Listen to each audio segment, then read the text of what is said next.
Live from the Christian Bible Baptist Church studio, your favorite noontime show, The Baptist Lunch, hosted by Pastor Gil Lorena. Amen, amen. Magandang tanghali po muli sa ating lahat. Once again, welcome back to your favorite noontime show, The Baptist Lunch. And nandito po tayo muli para muli na naman tayong lumago at to this program, since we are on our topic ministry and family, north, south, east, and west corner, and also to our viewers nationwide and worldwide, keep tuning in. Dahil alam ko po na maganda ang pag-uusapan natin, maganda ang ating ipagkakaloob sa atin ng Panginoon ngayong tanghali po na ito. Shoutout po sa inyo lahat, and of course, I would like to give a shout out sa lahat ng ating mga Team Focus, no? Team Focus, Team Preparation, kamusta po kayo? Dahil ngayong every Thursday is our topic for, specifically our topic for the young people. Kamusta po ang bawat isa po sa inyo? And ako po ay naniniwala mga kapatid na patuloy, no? Patuloy tayong pagpapalain ng Panginoon ngayon, lalo na sa inyo mga young people. Napaka-importante. Again, inuulit ko po. And napaka-importante na patuloy tayong lumago, no, sa gawain ng sa gawain ng Panginoon. All right? So again, ay nais kong ibigay sa bawat isa po sa atin, no. Nais ko pong ibigay at ipaalala sa bawat isa po sa atin na ang bawat isa po ay ang bawat isa sa ating mga young people, tandaan niyo po, we are always, even not sa hindi lang sa mga young people, we are always subject to grow. All right? We are always subject to grow. Hindi pwede na hindi po tayo lalago dahil ang bawat isa po sa atin ay patuloy na binibigyan ng Panginoon ng mga, kumbaga, ng mga supplements para patuloy tayong lumago. Again, inuulit ko po, no? Inuulit ko po para sa bawat isa po sa atin. Inuulit ko po, ayon po sa sinuturo po sa atin ng Biblia, nais ko na ang bawat isa sa mga young people, pinapanalangin natin that you will continually grow. Ministry and family. Gaano ba kahalaga ito? Lalo na sa buhay ninyo, mga young people, as members of your family, paano makaka-apekto ang ministry sa paglago ninyo as individual member ng inyong family? Ito ay napakaganda. Alam nyo kung bakit? Sabi nga sa 2 Corinthians chapter 6 verse number 3, giving no offense in anything, that the ministry be not blamed. Alright, ito. Paano matutulungan ng ministry ang bawat isa sa inyo young people na lumago at maging pagpapala sa inyong pamilya? Because ministry, one of the most important thing na gusto ko lamang bigyan ng emphasis ngayon is that the ministry will help you or gives emphasis on helping you grow sa pagkakaroon ng tamang biblical, alright? The right biblical attitude na dapat mong i-practice sa buhay mo. Again, inuulit ko, young people, team focus, team preparation, listen to this. Alright? Ilagay nyo po sa isipan ito. Ang ilagay nyo sa isipan nyo po is the right biblical attitude. Okay? Right biblical. Of course, pag sinabi natin, kaya ako nilagyan ng right because marami ring may Bible sa ibang groups of religious other religious groups. I mean, you see, so kaya nilagyan natin ng right para maunawa natin. Alam natin na right biblical attitude is coming from the right Bible, from the right doctrine. You see? Now, kaya ko binibigyan sa inyo, young people, it's because ministry and family. You see? Paano nagtutulungan ito? How does these two complement each other? At lalong-lalo na gano'ng kahalaga ang ministry para sa inyong mga young people para maging pagpapala kayo sa inyong pamilya. Your attitude. It deals with your attitude. Yan ang pinakamaganda. Alam nyo ba, young people? Sabi ko nga, lahat ng bagay, young people, na nakapaligid sa inyo, na nag-i-influensya sa inyo, whether it could be your work, it could be your school, it could be your friends, it could be other people. Basta lahat ng ginagawa ninyo, lahat ng mga bagay na nakapaligid sa inyo, if you are going to let it influence you, it will, lagi nag-i-imply ito, lagi itong magbibigay ng translation sa inyong mga pag-uugali.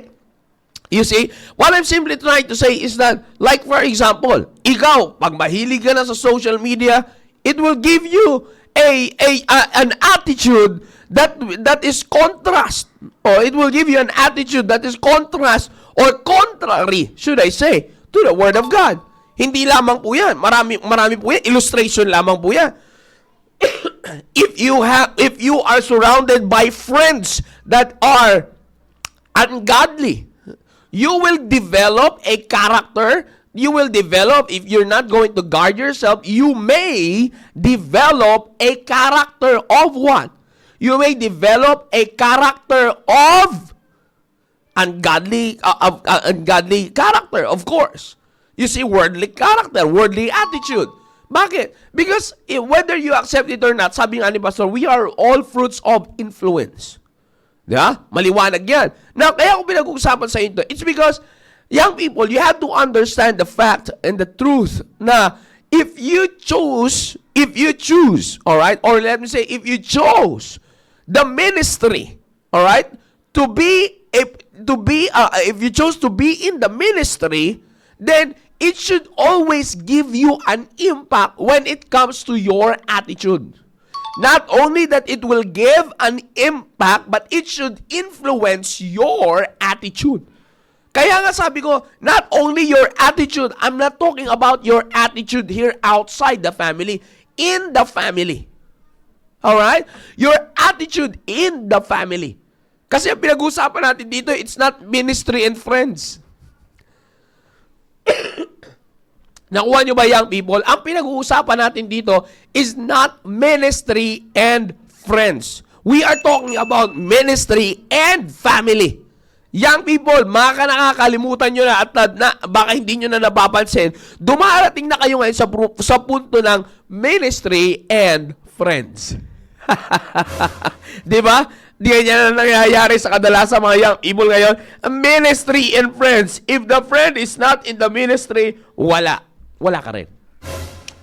If the attitude of the friend is this sa ministry, ganun ka rin.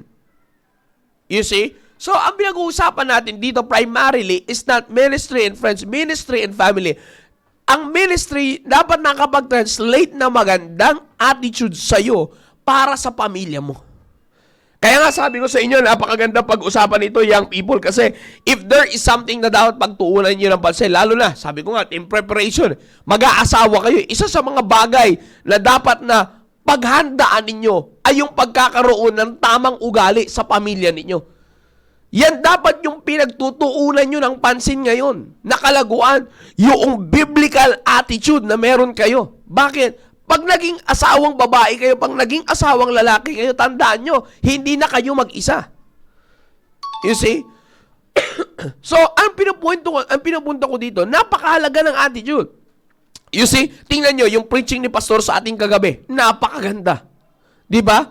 Kung titingnan nyo yan, young people, kung iintindihin nyo yung narinig yung mensahe na sa ating kagabi ng ating mahal na Pastor, napakaganda sinabi niya doon. Kaya nga tingnan nyo, ano ang naging resulta? Yung service nila ay kakaiba. Ang naging attitude nila is their devotion and their dedication doon sa service nila. It's because they have what? They have addicted themselves in the ministry. You see, na pinag-uusapan natin, the same thing din mga kapatid. You see, the same thing din pagdating dito sa pinag-uusapan natin. That the ministry be not blind, giving no offense on anything. Sabi ko nga, madali lang sabi ko, pwede natin pag-aralan, and by the grace of God, God is giving us gifts of doing our ministries. Kahit na hindi nga tayo, sa totoo lang, itong ginagawa natin, ito, I thank God, I'm very grateful to God, and I'm very thankful to God, na itong ginagawa natin ito, itong pag-host na ito, itong pagkakaroon na ganitong programa, it has a course outside. Pero sabi ko nga, biyaya ng Panginoon, I wasn't able to go to those kinds of courses, pero yet, God is using us effectively in this ministry. To God be the glory. Ganon din mga kapatid sa mga ibang ministries. May mga audio man tayo, may mga videographer tayo, may mga nagbi-perform sa atin sa ministry na mawalang mga courses para dyan. You see? Oh, but yet they were able to perform it. Sabi ko, in other words, what I'm simply trying to tell you, pag gagamitin ka na Diyos, God can give you the skills. Pero sabi ko nga sa inyo, when God chooses you to put you in the ministry, He counted us faithful. Sabi niya kay the Apostle Paul, sabi ni Apostle Paul, counted me faithful, putting me in the ministry. You see? Pero nga, kasi pinili ka ng Diyos eh. Pero dapat, may translation yan sa attitude mo. Now, ito specifically, we're talking about your family. Young people, maaari God gave you the skill and God bless you with the skill of being a musician, being a church singer, church musician, church singer, church usher, church security, and Sunday school teacher, or lahat ng ministries na meron tayo in our media ministry. You see, lahat yan mga kapatid. Lahat ng meron tayo. Maybe God allowed us and God gave us to be in this ministry. God gave us the skill. God gave us the qualification to be in this ministry. God qualified us to be in this ministry. Now, ngayon, i-check mo ngayon. Sa ginagawa mo ngayon, yung attitude mo ba nadidevelop? You see? Attitude where? Not with your friends, not outside your home, but in your family. Yung attitude, magkaroon ka ng reality check ngayon sa attitude mo towards your mother, towards your father, towards your brother, towards your sister. You see? Kamusta? Kamusta yung attitude na meron ka? You see, kaya ako sinasabi sa inyo to, young people, it's because of the reason na dumarating sa punto ng buhay ng maraming Kristiyano ngayon, lalo na sa inyong mga Kristiyanong young people. You see, nakaseparate yung attitude, iba yung attitude sa ministry, iba yung attitude sa bahay. Nakikinig ba tayo lahat? You see? So, sabi ko nga sa inyo, napaka-importante nito because most of the time, young people, this is something that you are missing already. You see? Sabi ko nga, wag na kayong maghanap ng perfection with the family. Because there's no perfect family. Minsan kasi ang mga rason nyo, young people, napaka-rebellious eh. Ano yung mga rebellious reason ng mga young people? Eh kasi sir, di mo lang kilala yung nanay ko eh. Eh kasi sir, di mo lang kilala yung tatay ko. Normal yun. Tatay mo yan. Kikilalanin ko ba yan?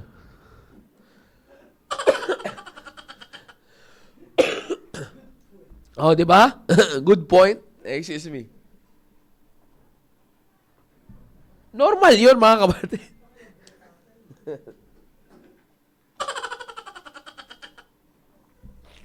Natawa ako bigla eh. Tatay mo yan, nanay mo yan, normal na ikaw may nakakakilala dyan. Na kaya ko lang sinasabi ito, young people. Sabi ng Bible, giving no offense in anything that the ministry what? Be not blamed. You see that? Now, kaya ko sinasabi sa inyo yan, mga kapatid. Ilagay nyo po sa isipan nyo to. Kaya ko po sinasabi sa inyo yung bagay po na yan. It's because of the reason, young people. Tandaan nyo po ito ha. It is because of the reason na dumarating sa buhay, dumarating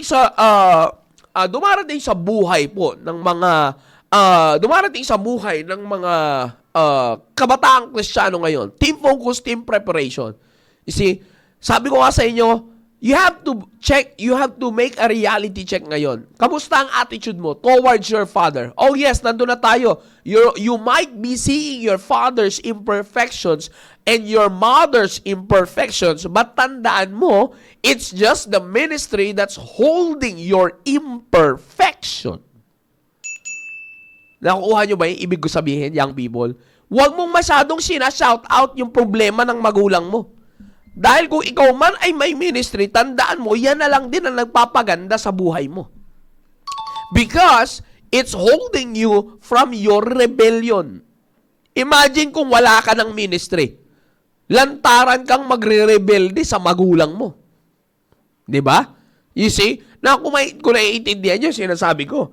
Na kaya ko sinasabi sa inyo, young people, it's because napaka-importante nito. Hindi biro ang bagay na ito, young people. Ilagay nyo na lang sa isipan ninyo. Alright? Ilagay nyo sa isipan nyo, young people. The ministry is helping you have the right attitude. Like for example, your ministry sa Good News Class. If you belong to the Good News Class ministry, ganun ka kabait sa mga bata. Yung attitude ba ng iyong kabaitan sa mga bata, being kind to the children, ganun ka rin ba? Sa magulang mo? Ganun ka rin ba sa pamilya nyo? You see, yung patience na meron ka sa mga bata, yung patience mo ba sa mga kapatid mo, ganun din? You see, yung dedication mo sa pagtuturo sa mga bata, pag-aalaga sa mga bata, ganun ka ba mag-alaga sa magulang mo? You see, sabi ko sa inyo, young people, ministry helps us grow in attitudes. You see, your attitudes the ministry will help your attitudes be in check. Will help you have a reality check. Sabi ko nga sa inyo, like for example, when you sing in the choir, hindi lang basta pagkanta yan. Sinasabi ko nga yan eh. You see, madalas ko sinasabi yan. If you're singing in the choir, you see, the way your attitude, when you're performing the choir, your attitude in the practice will translate in your attitude in the performance. Hindi pwedeng magaling ka sa performance, tapos paisi-isi ka lang sa practice. Bakit? Hindi pwede yun. You see, iyan ang magre-resulta sa hindi magandang outcome. The same thing din, kaya ako sinasabi sa inyo yan. Hindi naman pwede na on time ka palagi and you make it sure na nandiyan ka, kada practice, hindi naman lahat, shout out sa choir. Ibig sabihin, nandiyan ka sa practice na yan, ayaw mo talaga makamiss ng practice, gusto mo lagi maka-join ka sa choir. You see, ganun ka rin kaya pagdating sa family. Sa family mo, young people. You see, sabi ko nga sa mga usher last time, sa mga young people, may mga nanonood dyan, madali lang, nag-a-usher ka ng mga tao. Naaalagaan natin yung mga tao sa loob ng simbahan. But again, naaalagaan mo ba magulang mo? Di ba? Napaka-simple lang ng mga katanungan natin. But yet, all of the questions are striking. You know why? Because these are reality. Attitude. Giving no offense in anything that the ministry be blamed. Giving no offense in attitude that the ministry be not blamed. Kaya nga may mga kataga di ba? Di ba naggaganto yan sa ministry niya, may kumakanta yan, o di ba tumutugtog yan, o di ba gumaganto yan dyan sa church, o di ba ganto yan. Ba't kaya ganyan ugali yan? Sounds familiar? Young people, are you listening? Kaya sabi ko nga sa inyo, this both goes in the way of team focus at team preparation. This goes both ways. Team focus, team preparation. You see, lalo-lalo, sabi ko nga sa inyo, team preparation, mag-aasawa kayo later on eh. Pag dito pa lang sa stage ninyo na kayo pa lang ay nagpe-prepare, hindi nyo na napagtuunan ng pansin ang pag-aayos ng ugali ninyo. Believe me, lilitaw yan pag ikaw ay naging asawang babae na at ikaw ay naging asawang lalaki. You see, I believe yan ay madidiscuss din sa inyo sa team preparation. Ano ang mga dapat na ayusin yung ugali bago kayo maging asawang babae at bago kayo maging asawang lalaki? Tumpak yan. I'm guarantee you, pag discuss nyo na yan, lalago kayo dyan lalo. Tutulungan kayo ng team preparation, the preparation niya sa ganyang programa. Tatulungan kayo ng the preparation program na magmaayos ang inyong pag-uugali. Because yan yung mga hinahanda natin. Minsan sabi ko nga sa inyo, ang blessing, natutulungan tayo ng ministry for that. You see? Natutulungan tayo ng ministry para sa mga bagay na yan. Kaya ako sinasabi sa inyo, yung mga bagay na yan, it's because of the reason, no? It's because of the reason na kailangan pansinin nyo ito at ilagay nyo sa isipan nyo that the ministry is not only for decoration. You see? Because once you give offense, tandaan nyo po ito, young people, once you give offense, lalo na if you are in the ministry, once you give offense on anything, the ministry will always be blamed. Whether you like it or not. Lalo na pag nagdoon ka sa mga taong naghahanap ng kasiraan, I'm telling you. Kahit na lang yung pagtapon mo ng candy na nalaglag yung candy, tinan mo paano magtapon ng basura yan. Choir member yan. Sabi ko sa inyo, pag kayo nadaanan na masamang hangin ng mga taong alipores ni Satanas, sabi ko sa inyo, young people, giving offense in anything, even to the smallest, that's a reality. The ministry will always be blamed. You see? Madalas yan. Kaya sabi ko sa inyo, young people, ilagay nyo lagi sa isipan nyo yan. Because pag hindi nyo pagtutuunan ng pansin ito, darating kayo sa pagkakataon ng buhay ninyo, young people, masasanay na lang kayo sa isang sitwasyon na wala, doon ka na. Ayan ka na lang, tatanggapin mo lang, ibang tao ka sa ministry, ibang tao ka sa pamilya mo. Ministry and family, attitude, ang pinag-uusapan natin ngayon. You see, and attitude will always, ang totoo niyan mga kapatid, attitude will always reveal who you are. Yung totoong pag-uugali mo, yan ang magre-reveal kung sino ka. You see, yan ang magre-reveal. Bakit? Yan magsasabi kung paano ka nagpapasakop sa Diyos. Paano ka nagpapasakop sa banal na Espiritu? Yan ang magre-reveal lahat yan. Paano ka sumusunod sa Panginoong Hesukristo? Paano ka sumusunod sa salita ng Diyos? Yan ang your attitude will reveal who you are. Kaya nga, it's always a great blessing, young people, that there's a ministry that can help us have the right attitude towards our family. Because if you will develop the right biblical attitude towards your family as helped by the ministry, ganun ka na rin outside. Mas madali kang magkaroon ng tamang maayos sa pag-uugali outside your family if in your family maayos yung pag-uugali mo. Sabi ko nga sa inyo, avoid looking for the imperfection. Bakit? There's no perfect family. Minsan, ang lalakas ng young people ngayon, lakas yung ngayon young people magreklamo na sasabihin ninyo, keso ganito yung tatay ko, keso ganito yung nanay ko. Sabi ko nga sa inyo, paulit-ulit ko na babanggit ito, may kanya-kanya tayong responsibility haharapin sa Diyos. Pag tumayo tayo sa harapan ng Diyos, di naman as a family. As an individual. You see?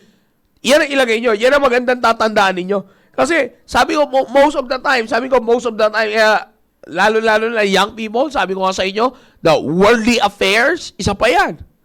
You see? The worldly affairs or worldly attachment sa pagkatao ninyo.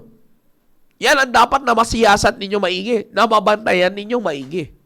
Worldly attachment sa pagkatao ninyo, worldly influence sa mundo. Naku, malakas magbago yan, young people. Sa pag-uugali, lalong-lalo na. Lalong-lalo na sa panahon ngayon. Nakakalungkot lang isipin that even Christian young people nowadays ay talaga naman hirap na lumaban. Alam mo, naniniwala sana ako wala salita ng Diyos eh. Mahihirapan ang isang young people, but there's always hardships because we are in a warfare, but yet, mga kapatid, yung chances of winning ay still mas malaki kaysa losing. Kaya kung sinasabi yan ulit sa inyo, ginagamit yan as illustration because ngayon yung influence ng mundo ngayon, I'm telling you, young people, yung influence ng mundo ngayon, nakakalungkot mang isipin, pero yung influence ng mundo ngayon, hindi na maganda ang nagdudulot sa attitude ng maraming young people. Kaya nga, if the world has its own philosophies, the world has its activities. Alright? Ito, ilagay nyo sa isipan nyo. If the world has its activity, okay, to influence your attitude, the church, the Word of God, God Himself has His ministry to help you grow in your attitude. Akalain nyo? Alam ng Diyos yan na may palablang diablo.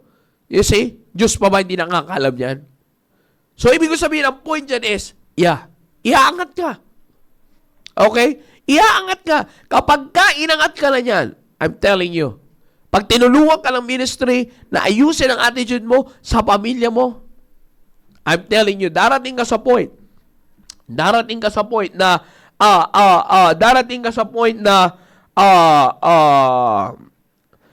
tayo sa point na kung saan ay ilalagay tayo doon sa pagkakataon na kung saan ay talagang yung magugustuhan mo yung development ng Christian life mo. Saan? Sa Diyos at sa pamilya mo. Yan ang pinakamaganda. Wala nang tatalo, young people. Wala nang tatalo na may maayos kang attitude towards your family. Wala nang sasaya pag masaya ang pamilya mo sa iyo dahil sa maayos ang pag-uugali mo to them. Now the question is, what if the family is unsaved? Exactly the best way to show your biblical attitude.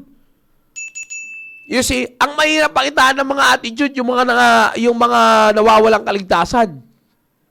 Yun. Yan ang Pero again, katulad na sinasabi ko, young people, ilagay nyo sa reality check. Huwag tayong lumayo because ang kagandahan dito, young people, sa pinag-uusapan natin at sa lagi itinuturo sa atin ng ating mahal na pastor, ang kagandahan sa tinuturo dito sa ating pong simbahan is that, sabi ko nga last Tuesday, ministry is not just a part of your life. In our church, we are being taught that ministry is life. Para ball is life lang yan eh. Sa atin iba, ministry is life. You see, ministry is life. Other things may be a part of your life, pero sa atin, ministry is not just a part, but it's our life. Young people, not until na ginagawa nyo siyang buhay mo, alright? Tandaan nyo to, ulitin ko. Young people, listen carefully. Not until yung ministry ay gawin mo buhay mo, mahihirapan ka pa sa development ng attitude mo. Bakit? Pag ginawa mo lang kasi bahagi yan, parang ito, nasa harap ko, Bible, cellphone. Alin dito sa dalawa na to ang buhay mo? Alin dito? Ay, no sir, parehas yan bahagi ng buhay ko. You see kung bakit. Tira nyo maigi. Pagka sinagot nyo ako na parehas yan bahagi ng buhay ko. Now you see the problem. Bahagi lang sila ng buhay mo eh. Hindi sila mismo ang buhay mo. Tira nyo bigyan ko ng magandang illustration para makuha nyo pa. Young people, listen to this. Pag naputulan ka ng daliri, ang daliri, paa, kamay, yan, of course. Itong nasa outside lang. Okay? Itong kamay natin, itong daliri natin, bahagi ng katawan. Yes or no? Yes. Tama. Daliri, bahagi ng katawan. Maputulan ako ng isang daliri, namatay ba ako? No. Hindi. Hindi ba? I don't know. Correct me if I'm wrong if nanonood yung mga medical doctors natin dyan, pero I think wala pala ako nabalitaan na naputol yung daliri, namatay. Oh. Maliban lang kung kinagat, nalunok, na choke. Oh, di ba? Naputulan ako ng daliri, bahagi ng katawan namatay. Hindi, buhay pa rin. Putol nga lang yung daliri ko. Okay? Now, dinan nyo. But of course, may disadvantage na yan. May disadvantage na ako niyan. Pero ito ilagay nyo sa isipan nyo. Patapos na tayo, young people. Lagay natin dito. Pag ginawa ko tong dalawa na to, na bahagi lang ng buhay ko. Bahagi lang ng buhay ko. Pag may nawala dito, buhay ako patay. Buhay. You see? Buhay. You see? Pero napansin nyo, pagka meron ka dito sa dalawa na ito, ginawang buhay mo, pag nawala, parang mo namatay ka. Parang namatayan. Bigyan ko kayo ng illustration. Dito nyo para makita nyo attitude nyo, young people. Sa dalawa na ito, as far as the census is, o statistics is concerned, mas buhay ng young people, ito. Kaya nga pag tinanggal mo na ngayon ang young people, ang cellphone sa young people, patay. Oh yeah, totoo yan. Di ako nagbibiro. Alam nyo yung sinasabi ko. You see, patay. You see, pag tinanggal mo na ang cellphone sa maraming young people ngayon, patay na young people. Wala na, finish na. Tanggalin mo yung Bible sa maraming young people ngayon. Masaya yan, basta hawak niya yung cellphone niya. Tama mali, young people. I'm talking to both of you, team focus, team preparation. Oh, di ba? Pumili ka dito ngayon. Alin dito sa dalawa na ito nakaka-apekto sa'yo ng maayos na attitude? Supposedly, ginamit nga ito, nilamon nga ito ng Diyos sa simbahan natin, kinain ng Diyos tong cellphone eh. Nilagay niya sa Bible yung salita sa gawain yung cellphone, kaya nga may media ministry tayo eh. Para matulungan pa kayo lumago, young people. Pero ano na yung nangyayari ngayon? Ginawa niyo lang, bahagi ng buhay ko to eh. No. Make it your life. Let's go to the ministry. Balik tayo doon sinasabi ko. Pag the ministry, nakita niyo yung sinabi nung last Tuesday, kung nakapanood kayo sa segment na sa episode na yon, anong sabi nila Sir Sam at saka ni Ma'am Joan? Nung nawala sa kanila yung ministry, talagang patay. You see? Na-realize nila na parang wala silang buhay. Bakit? Binuhay kasi nila yung ministry. Dumating sila sa point na naging buhay nila yung ministry. You see, ay ilalagay ko sa inyo yan, young people. Not until na yung ministry ay gawin yung buhay, you will still struggle to develop a biblical attitude. You will still have a hard time. At sabi ko sa inyo, team preparation, prepared ka man financially, pero if your attitude is not prepared, baka magulat ka pag naghurumentado yung asawa mo. Yan ang pagtuunan nyo ng pansin. Ihanda nyo yung ugali nyo bago kayo pumasok sa pag-aasawa. You see? Kaya sabi ko nga sa inyo, ilagay nyo sa isipan nyo yan. You see? Ilagay nyo sa isipan nyo. Sabi ko nga sa inyo, alam ko naman, dinidiscuss ito sa ano eh. Alam ko naman, dinidiscuss ito sa team preparation eh. Yung paghahanda ng attitude ninyo. You see? Kaya ako sinasabi sa inyo yan, para maunawaan ninyo, attitude is very important sa buhay Kristiyano, young people. Pag gayon pa lang, hindi kayo ganyan sa pamilya. If the ministry right now, it seems that the ministry is not helping you have the right attitude in your family, check mo. Baka yung ministry mo, hindi mo pa buhay. Baka yung ministry mo, ginagawa mo lang bahagi, pero hindi pa yun ang buhay mo. Kaya nga hindi pa ganun lumalago. Walang ganun paglago yung iyong physical yung physical. I'm talking about your attitude. Kaya ikaw nakakalam yan. It's just between you and God. Alright? So, again, inuulit ko na po, mga kapatid. Ngayon ay ako po ay nagpapasalamat sa Panginoon na patuloy tayo lumalago, mga kapatid. Patuloy tayo lumalago sa programa po na ito. Maraming salamat po sa lahat ng subaybay. Young people, team focus, team preparation. Tandaan nyo, ministry is essential in helping you grow in attitude with your family. In your family. Tandaan nyo, napaka-importante yan. Alright? So muli, ako ay nagpapasalamat na bawat isa po sa inyo ay sumubaybay sa ating po programa na ito. And shout out also to all the CSI family that are watching right now. And I'm very thankful to God na patuloy tayo binibigyan ng Panginoon na tayo po ay patuloy na lumago sa salita po ng Diyos. And deep focus, huwag nyo kalimutan, mamaya! Alright, mamaya sa ating programa is Staying Alive. Magkita-kita tayo mamaya dyan. And ako'y naniniwala that once again, it will be a blessing to you. And napakabilis lang ng panahon, no? Kung titingnan natin ulit, magkaroon tayo ulit ng, checking sa calendar. Tingnan natin. Nasa February 15 na tayo eh. 1, 2, 3. Pangatlong Thursday na to. 2 Thursday na lang. Akalain yan, 2 Thursday na lang. Inuulit ko, young people, 2 Thursday na lang tapos na February. Grabe kabilis. Ay, sus!